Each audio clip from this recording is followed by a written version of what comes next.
మంత్రి మాజీ ఎమ్మెల్యే పుట్ట మధుకర్ చేసిన వ్యాఖ్యలు ప్రస్తుతం రాజకీయంగా చర్చనీయాంశంగా మారాయి.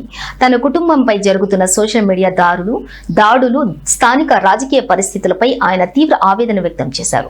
గత 3 ఏళ్లుగా తనను, తన భార్యను, కుమార్తెను సోషల్ మీడియా వేదికగా కొందరు వ్యక్తులు అత్యంత దారుణంగా దూషిస్తున్నారని పుట్ట మధు ఆరోపించారు. దీనిపై రాష్ట్ర డీజీపీ, సిపి, ఎస్పీలకు రిజిస్టర్ పోస్టు ద్వారా అధికారికంగా ఫిర్యాదు చేసినట్లుగా ఆయన వెల్లడించారు. మంత్రి దుద్దిళ్ల శ్రీధర్ బాబు తనపై కక్షపూరితంగా వ్యవహరిస్తున్నారు మధుకర్ విమర్శించారు.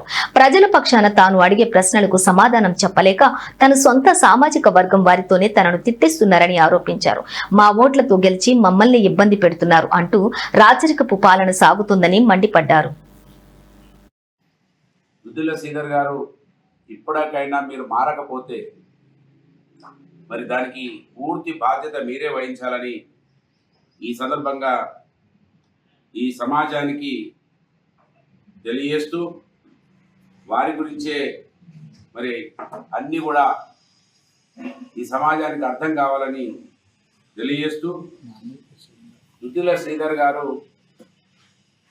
ప్రభుత్వంలోకి వచ్చి 2 సంవత్సరాలైంది.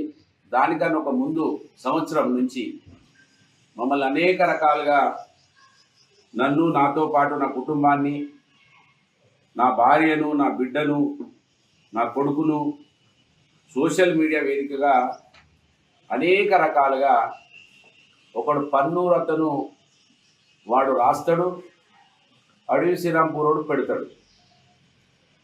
పన్నూరోడు రాస్తాడు, అడవి శ్రీరాంపూరోడు పెడతాడు. చాలా ఇబ్బందికరంగా నా కుటుంబాన్ని రోడ్డు మీద వాడేసే దిశగా బట్టలిప్పి బయట పెడతా ఉన్నాను. నేను ఆ రోజు అధికారంలో ఉన్నా అని, సరేలే అధికారంలో ఉన్నా కదా, ఒక బీసీ సామాజిక వర్గం నుంచి ఎదిగిన బిడ్డగా ఓపిక పడతా, చట్టం చూసుకుంటుందని కామ్గా ఊరుకున్నాను. ఆ తర్వాత దుద్దిళ్ల శ్రీధర్ అధికారంలోకి వచ్చిండు.